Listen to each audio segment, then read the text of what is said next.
This webinar will begin shortly.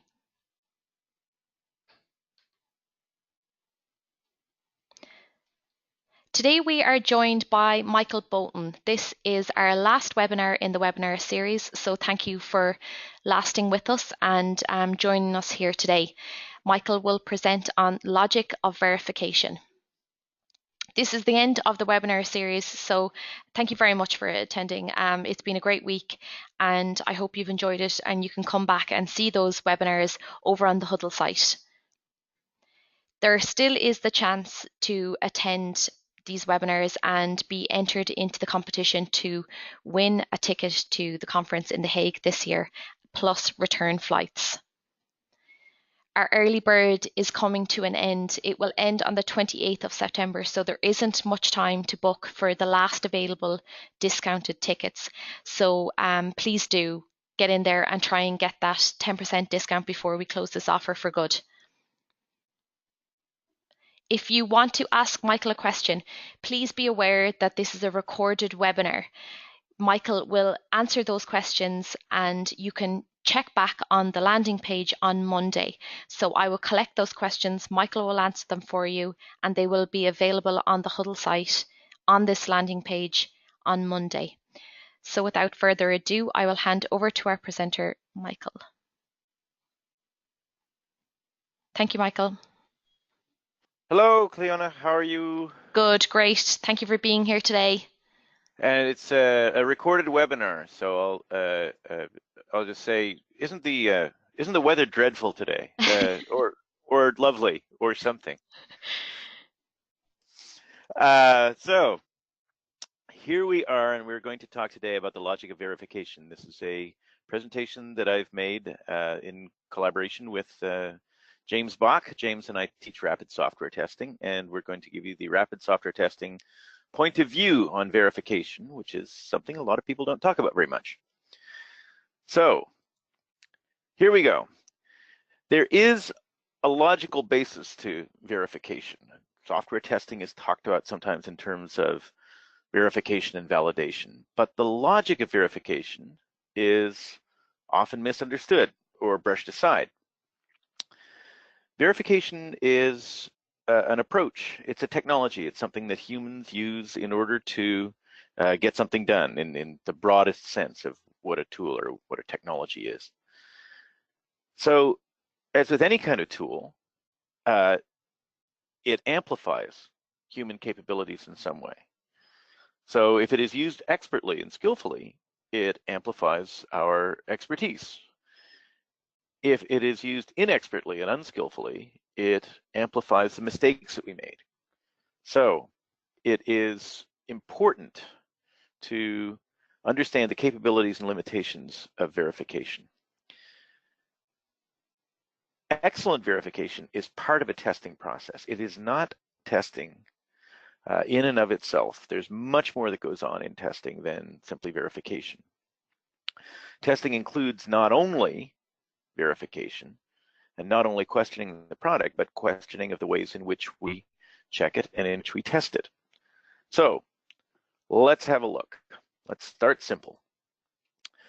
We have a product on our hands, and it's a product of quality of which we are uncertain. Let's call that product P. So P for product. Now, one way to evaluate P is to put it inside another system, which we will use to help evaluate that, and we'll call that C for checks. So the design of C goes like this. It provides input to P. It makes P do something. It watches what P does. It compares the output to a specified and presumably desirable result, and then it reports on the outcome of that comparison. Now, after that, some people might be tempted to think like this. If C reports that there are no problems, then we have verified that P is a good product. And if C reports problems, then we have verified that P is a bad product. But there's more to it than that. What's really going on here? Well, let's talk about what it means to verify something. According to the Chambers Dictionary, which I'm lucky enough to have on my phone, to verify means to ascertain or confirm or check or test the truth or accuracy of something. To assert or prove something to be true, that is to say, I've verified that this is the case. To testify to the truth of or support something. So I can verify that is a way we might use words. To check something for accuracy, like line items of data input, for example, by having the same data keyed twice by two separate operators and then checked by computer for discrepancies. This is to me an oddly specific kind of description. Are these guys wearing the same lab coats? So verify in rapid software testing parlance is the process of establishing the truth of a proposition, a statement. And that's a universal kind of take on verification rather than specific to software testing. A second interpretation we have for verification is in regulated software development, it's a process of comparing a product to an immediate and relevant specification. So when there's a statement somewhere in the specification, the product shall do this, in regulated software, we compare that product to that specification, and we have a look at it that way. Verification, often coupled with validation, is distinct from it. But we say this about validation, that validation is the process of assessing a product against how well it fulfills its ultimate purpose.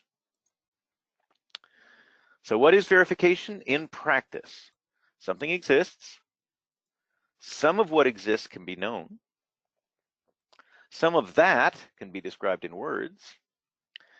And some of those words are expressions of propositions, which can either be true or false.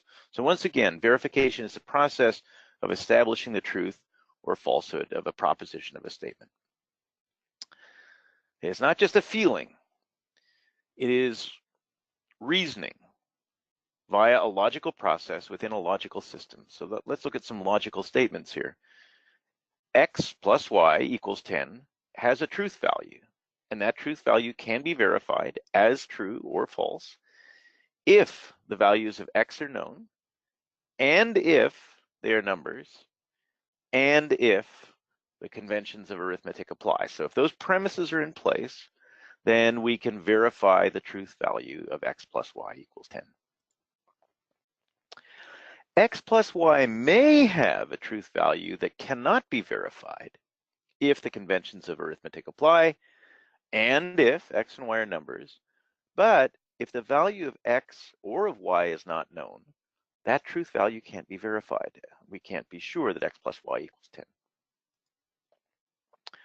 X plus yin-yang does not have a verifiable truth value if the conventions of mathematics apply, because yin-yang in the conventions of mathematics doesn't have a symbol, a specific meaning. So it doesn't stand for anything in particular. We chose that because it's pretty and because it starts with Y, but it doesn't stand for anything in particular. Did work. When we say that a product did work, that does not mean it does work. When we say a product can work, that does not mean that it will work. And the reason that's important is because anytime we're testing something complex, X plus Y equals 10 may be true 10 times in a row, but it may be false the next time. Now, if you find it to be true even once, you've verified that it can be true. And from that, it's possible for you to make an inference that it will probably be true next time. But you can't be sure of that unless you can check every possible state of the system, including possible states that you don't even know are possible. You can't verify that X plus Y equals 10 will certainly be true. So in those sorts of cases, we have to ask, well, if we're making an inference, what assumptions are supporting it?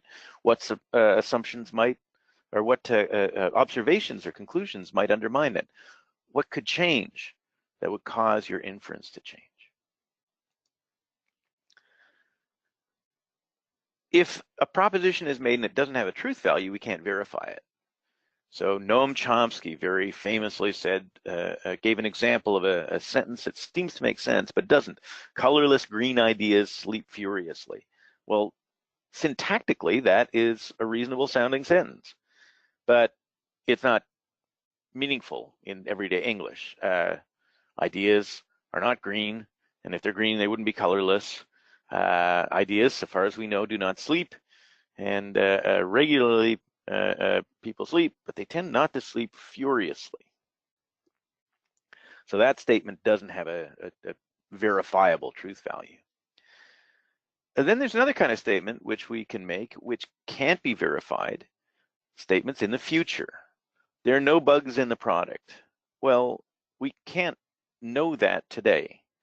Our checks will find all the bugs in the product. Well, that's something we hope to be true, but notice that it's a statement about the future as well. Customers will be satisfied with this product. We can believe that, we can think that, we can make inferences about that, but unless we have a time machine, we can't verify it. Now, here's how you could do it with a time machine. You could get a time machine, go to a set point in the future, ask everybody involved, were you satisfied? And if they all answer yes, we can come back and report success. But even then, even with the time machine, asking customers in the future, were you satisfied? We can't verify that they would remain satisfied after we ask them. So what we're dealing with is a situated fact versus abstract speculation. What I can observe is knowable here and now. The product does not appear to be in a crash state at the moment. Now, that doesn't mean that the product didn't crash without me noticing it. Won't crash with different data, or won't crash right now if I move the mouse in the wrong way or type the wrong key, or type the right key but at the just precisely the wrong time. Doesn't mean that it won't crash 5 minutes from now. That's what I can observe. What I care about might be timeless and universal, like the product shall not crash. But unfortunately, that cannot be verified empirically. So going on. Oh, no, geez. PowerPoint is up. Clean, it looks like PowerPoint has stopped working for me. Oh, only fooling. But it is possible. We've all seen this happen in demos and in product walkthroughs. We've seen things that we thought were okay, but that turned out not to be okay just after an apparently simple action. What's going on under the hood is not necessarily available to us. What I can observe is knowable here and now. I'm able to read all the buttons on this screen. But the fact that this is true doesn't mean that it will be true for all of the buttons in the product. Doesn't mean that it will be true for all times, on all browsers or on all other platforms in every state, for every kind of person under all lighting conditions. What I care about might be timeless and universal. The product shall be reasonably easy to use. That cannot be verified empirically. Let's just go on here. I'll click. What? Hang on. What? Oh, click. I clicked again. Nothing's happening. Nothing's happening. Click a third time. Oh, there's the button that was disappearing. If there's a problem in the code, buttons might not appear, even though we verified in the past that they have appeared. What I can observe is knowable here and now. You can say, well, I recognize the problem, or the login prompt. I don't see anything wrong. I don't see a problem here. But we can't say there is no problem. The fact that you can see the login prompt, recognize it, see nothing wrong, doesn't mean that it'll be true for every situation where the login prompt should be displayed. It's not necessarily true with every browser, not necessarily true that all the client-side JavaScript and all the PHP server scripting is doing the right things. What I care about might be timeless and universal. The system shall always be in the appropriate state after logging in. That cannot be verified empirically. You know, one of the things that really bugs me when I see an example of a login script is that login script checks very often show nothing more than a prompt. They look for an item on the screen to have appeared, and they do so programmatically. But if we think about it, there's so many risks associated with logging in. Now, there's so many here that it's even kind of hard to see, but this is a list of potential problems that I identified after some brainstorming. When the user might not be able to log in, but when the user's logged in, he or she might not have access to resources that he or she is supposed to have access to, or they might have access to things that they're not supposed to have access to. Hackers might be able to log in, or people who used to be authorized to log in who are no longer authorized might be able to log in. The system might be vulnerable to some form of attack by exploiting vulnerabilities in the login interface. It could be that the username and password will be intercepted somewhere along the line. Some version of the software relevant to logging in might be out of date or unpatched or otherwise vulnerable. And you can see a huge long list here, and it's actually huger than it looks. This is a set of some of the things I thought about: risks, quality criteria, possible issues. For instance, if login information can be added and modified and deleted, are the validation routines for that information as we change our username or password? Does the software use the same system of verification and validation for all of those and for the login process itself? In other words, if I change my password, is the login system using the same approaches as the modification system for changing our data? And there's more. In addition to all this stuff, there's all the stuff that we have to think about, all the stuff that I don't necessarily know that I'm going to have to learn as I proceed. Is there stuff that I need to learn in order to test this sort of stuff effectively?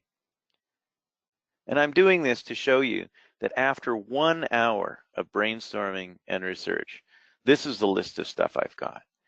So one of the things that I want to try to emphasize here is how important it is to realize that a certain kind of simplified check, something that we can verify, is only a teensy-weensy part of the zillions of things that we have to test. Let's look at that in more detail. Verification isn't testing. To say that this product is very good is like saying that this product is very yin-yang based on certain kinds of known variables, X and Y, plus all of our assumptions about all the unknown ones, and there's bazillions of them. Unverifiable. But it may be testable. We may be able to falsify the belief that the product is good. And we may be able to show that the product is something that we don't like. But we can't be sure that the product is something that we do like. Testing is way more than verification. Now, verifications have some interesting usefulnesses. Verification can take the form of a check that fails and that tells you you have work to do and that you have to investigate. That's what we call in rapid software testing a trigger heuristic. A heuristic is a way of solving a problem that can work and that might fail. A trigger heuristic is a kind of heuristic that represents a means of becoming aware that a situation requires some attention. Failing checks can't decide that the software is bad because our first question is, well, wait, why did the check fail? Could the check itself be broken? Or is there a problem with the product? Or is the check irrelevant or out of date? Humans ultimately decide that. Software does not. Software is a tool that helps us to do that. A decider heuristic is a means of deciding what to do to solve an apparent problem. And to answer that question Is the software bad, or is there something wrong with our check?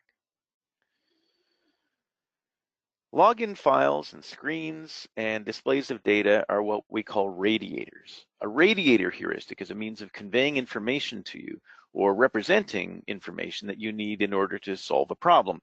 The problem of, how do we feel about this product? What is this a good product? Does this product have problems in it? Is this a good product? Can't be answered directly by verification, but we can use radiators to help us gather evidence and work things out. Radiators aren't subject to pass-fail immediately. They have to be interpreted, reckoned, pondered, thought about in loops of mental work. An actual tester, an actual human being, somebody who is trying to learn something about the product, has to do that kind of work. Now, triggers combined with radiators make for very powerful oracles in that sense. Let's have a look at a process by which we might do that. An oracle, by the way, is a heuristic by which we recognize a problem, like a bug, when we encounter one in testing. So let's look at this scenario. This is work that James did on some power down testing for a company that we both did some work for. And what you're seeing here is a field of data, a spreadsheet that represents the end of 131 therapy sessions performed in a single day. Each line of data begins with the session number, and then it starts when the software commands the system to shut down, and then continues until we've got 1 second of sufficiently low power in watts, and we deem that to be 0.1 watts, 1/100th of a watt. The acceptable time to achieve that is 1/5 of a second. So here is a zoom blink radiator oracle. And you can see just by looking at this, without looking at any data points at all, because each cooldown extends beyond 1 second, then every single session of these has been a failure if it takes 1/5 of a second to get to normal, that low rating of power there. Now what happens, and by the way, I believe there's an error in the previous slide. We're looking at, I guess it's 1/10 of a watt. Now we're looking at 100th of a watt here, so I erred before, showing that everything has errors in it. So here we are at 100th of a watt. There's lots of variation here, and the power sometimes seems to come on again after turning off, as you can see by some of the red lines, after we've colored the variation here. So let's get a little more refined in our measurement, in our display of the data, and look at what happens when we look at below 1 watt versus the range from 1 watt to 1/10 of a watt, and then the safe zone, which is 100th of a watt, not 1/10 of a watt. The 100th of a watt was the error from the earlier slide. So now when we look at this, we see a little bit more interesting things. The system cools down. It seems to spend a little bit of time in the space between a watt and 1/10 of a watt. And then we start seeing the stable periods where it's less than or equal to 100th of a watt, the safe session. Now, the afternoon sessions seem to have a little more trouble with shutting down. So what's the issue here? What's going on? Let's take an even more refined measurement and look at the range between 1 watt and 1/10 of a watt, and then from 1/10 of a watt down to 800ths of a watt, and then look at the things below 800ths of a watt. It's easier to see now some interesting issues towards the bottom, especially that the system is seeming to have a problem cooling down. Aha! Some of the test sessions seem to have started at much higher power readings. So what we're noticing here is that 2 different ranges of power are being tested. And from that, we notice that the shutdown is a little more difficult from the higher power levels. But this is when we're using Excel's choices about how to color the power ranges. And it's interesting how we can see in this area here and here, and especially down here, the system seems to be having more trouble getting down to a cool state when it starts from a hotter state. More interestingly still, it seems to have more problems in the afternoon than in the morning sessions. Now, what if we consider a different profile for cooling down? What if we think about cooling down from the initial power state down to 90%, less than 90% of that? So down to, I guess, a 10% thing, down to 1 watt. So once it starts cooling down, that's what we're looking at. We're going to be asked how badly the system fails if we report a failure. So let's see how quickly it shuts down once it begins to shut down. And what if we change the official shutdown power to 1/10 of a watt, as it said in the original slide, instead of 100th, which was the base assumption we had. Aha! Now, from this, it looks like we're not doing too badly if we can argue that 1/10 of a watt is safe enough rather than 100th of a watt, and 1/3 of a second is fast enough. This is a case of questioning the requirements, of looking at the requirements and seeing how closely the product hews to them, and then seeing, well, what if we thought about those requirements and made some decisions about the product? Because requirements are at the intersection of what we think we want, what we do want, what we can have, and how we decide that we've got it. So going down to that level and looking at, all right, once shutdown is actually beginning in earnest, can we get it down fast enough?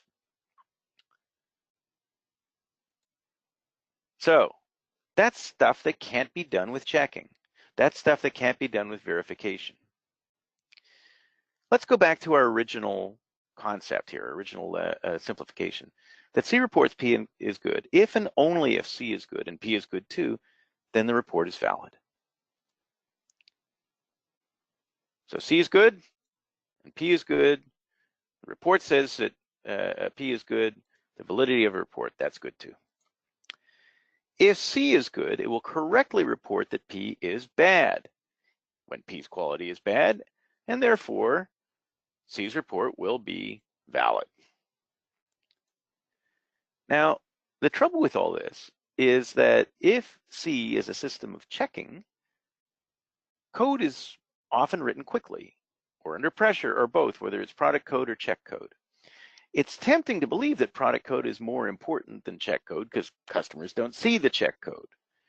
But if we are basing the validity of our report on check code, C better be in pretty good shape. The conclusions we make about P are risky because the quality of both P and C are uncertain. C is code, P is code too, and the quality of code is uncertain. So conclusions we might make about P are even more risky when we don't have skilled, capable developers working on C. And sometimes people who are asked to check the code using automated checking are not as skilled as the people who produce the actual product. And there's the problem, that if C is not good, then C will incorrectly report that P is good, even though P's quality turns out to be bad, and a report is therefore invalid. If C is not good, then C may incorrectly report that P is bad, even though P's quality is actually okay. And we've got an invalid report in that case. So unless we know C to be good, we can't be sure about the validity of the report. The report's validity is always in question unless we know for sure that C is good. In other words, without investigating and analyzing both P and C, we can't be sure of the quality of either C or P. Verification and checking alone won't do it.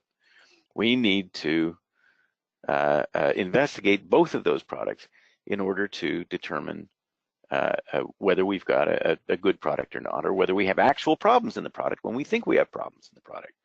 And if you think that's bad, our troubles are only beginning here. C's report, of course, is not just a single bit, but it's a report on a collection of hundreds or thousands of results of checks on P. So there's all those checks, there's all those states and conditions within P, and that's what our report actually looks like. There are lots of little things that might be false positive reports of badness, and there's also a bunch of stuff that might be false happy reports of goodness. For that reason, when a set of checks reports failures, a responsible tester won't immediately report bugs. A responsible tester has to investigate and ask if this is an actual problem in the product or a problem with C.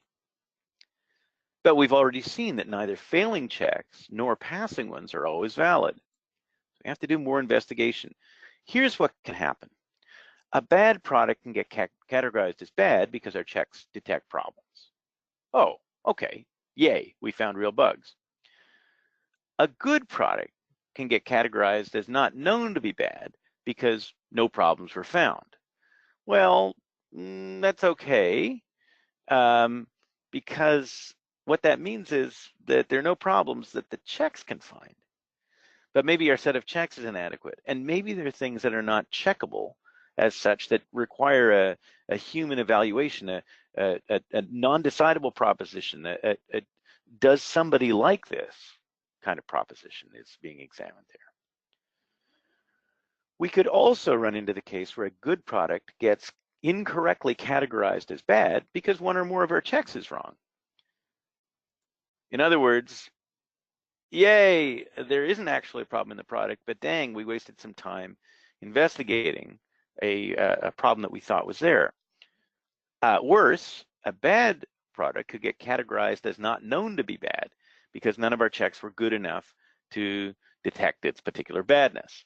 And that's a case in which our checks missed real bugs.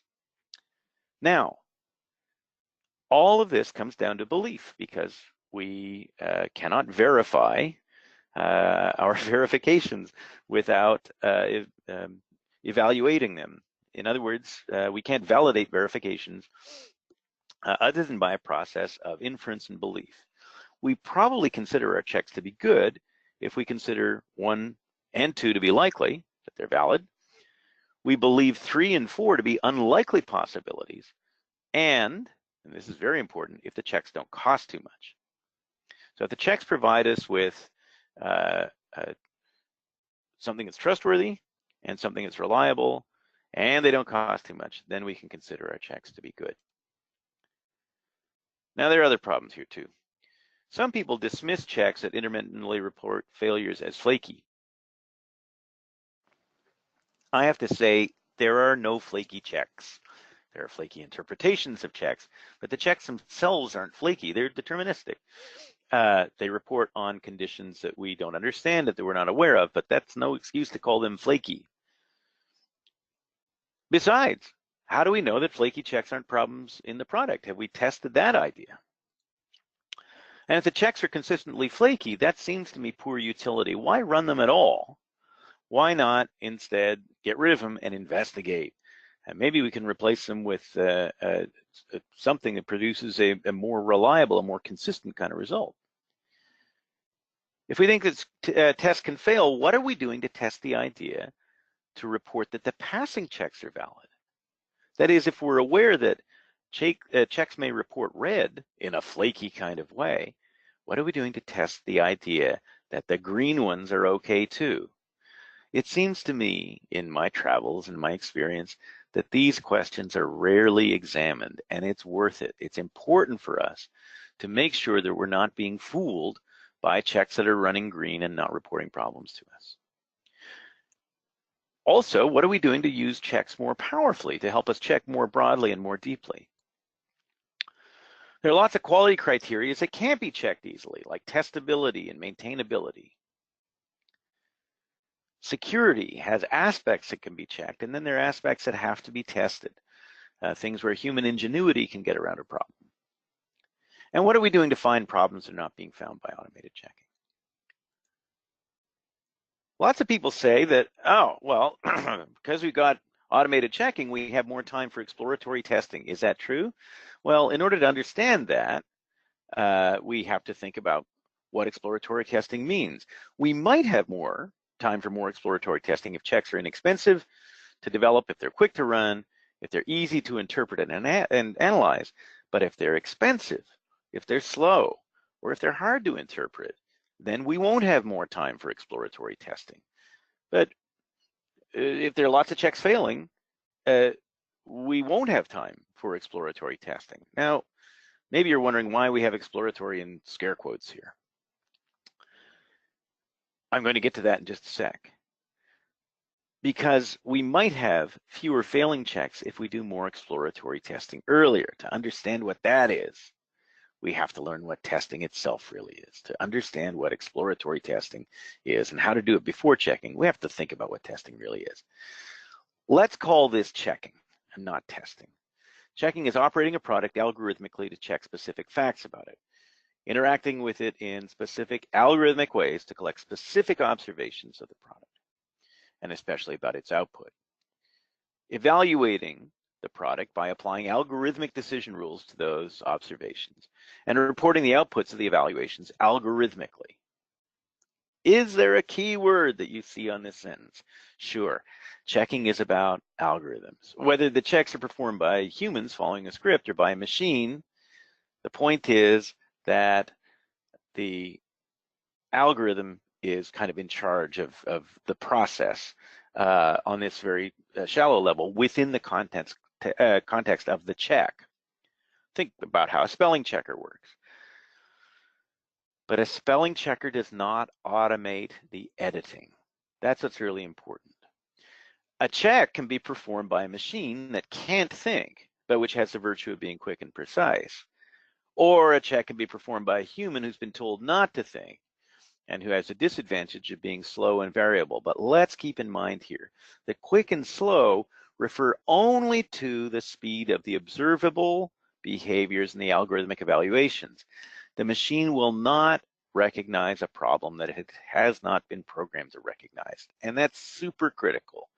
That's super important because these days people are saying, well, what do we need testers for? Our programmers are doing lots of automated checks. Well, those automated checks will not spot problems that matter to people because machines don't recognize unanticipated problems. Now, of course, some checks will reveal problems that do matter, but not all of them. Only the ones that they've been programmed to recognize. Checking's okay, but it's mostly focused on what we know or hope to be true, what we anticipate might be problematic. To escape problems with that kind of verification, we have to do more than checking. We have to test. Checking is always embedded inside testing. Anytime that we have a check running, it's embedded inside a testing process. We're using checks as tools in order to facilitate or foster some of the testing that we're doing. What is testing? Testing is operating, well, it includes that, but that's only part of the process of what testing is. Testing is evaluating a product by learning about it through exploration and experimentation. And that includes, to some degree, questioning, studying, and modeling, and observation, and inference, including operating a product algorithmically to check specific facts about it, but also including the design of those algorithms to check the specific facts, the interpretation of those facts. And testing is also creating the conditions necessary to do that so that clients can make informed decisions about risk, and our testing can help them with that. And testing is even more than that, because testing is acquiring the skill, the motivation, the credibility for doing those things, and maybe, just maybe, helping to make the product better as well. Now, years ago, James developed something called the exploratory testing, or the scripted exploratory continuum. Scripting on the left, exploratory testing on the right. But it turns out that we didn't notice the sort of cognitive bug that this induces. It makes it look like scripting comes first, but scripting doesn't come first. Formalization of testing comes after exploratory work. Where do scripts and checks come from? They come from exploratory work. So we replaced that in 2014 with the Formality Continuum. Something that's done informally is done in no particularly specific way, nor to verify specific facts. Something that's formal is done in a specific way, or to verify specific facts with respect to testing. Formal testing is done specifically to verify specific facts. But testing starts with informal exploratory work. If you want to do great checking, if you want to do great formal testing, it has to begin with excellent informal work. So the bug fix is that formality tends to increase, and putting informality on the left and formality on the right makes a lot more sense. Makes it clearer to see that the exploratory work happens in the beginning, and it continues to happen in loops as we learn more and more. So exploratory testing doesn't happen after we've done all the other stuff. We need exploratory testing, exploratory work, surveying the product, analyzing it, creating product coverage outlines, identifying test conditions and test factors. That has to start before we can develop test scripts and machine checking. So now we can talk about what doing exploratory testing earlier actually means. Exploratory testing includes lots of stuff that happens early on and all the way through the product. Exploratory testing is testing. Verification is more like demonstration, and you need to do excellent exploratory work before you can do excellent verification. Look at all that stuff that exploratory work includes, and look at all these things that are fundamentally themselves exploratory processes. So this here is how the process of verification itself works. We have a client, that is somebody who matters, somebody we serve, who has ideas and values that they want. They have hopes and things that they want, aspirations. And so they specify the product. And in doing that, they create an artifact intended to fulfill this, the product, that is. The product is an artifact intended to fulfill the specification to a reasonable and acceptable degree. The client makes design choices. Or somebody working on the client's behalf makes design choices about what to ask for based on aspirations that may contradict one another. That turns into a specification, an abstract statement that represents those design choices. Then, if we want to check the product, we go through the process of designing the check, an algorithmic process that either is consistent with or exposes an inconsistency about the product and the specification. So it corroborates or refutes an assertion about a particular product in a particular situation. And an assertion, by the way, is a proposition or an artifact that is consistent somehow with some specification. So the product is inconsistent with that, then we would suggest that there's a problem with the product. We go through this process of turning the assertion into a reification. We design a procedure. We turn it into a thing. We design a procedure. We perform that procedure using assertions that are situated in actual test conditions that would be true in these kinds of conditions. We set up our environment. We interact with the product. We collect the relevant data, and then we evaluate those assertions and make a determination, pass or fail.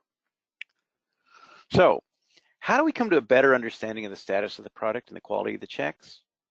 If automated checking is to be valid and reliable and cost effective, it has to be embedded in a testing process. In other words, in order to do great checking, we have to embed it in great testing. That means we have to question and study and investigate, observe, diversify, challenge, that is test our models, our checks, our reports, and our ideas about them. Verifications in the testing process form a web, an imperfect web.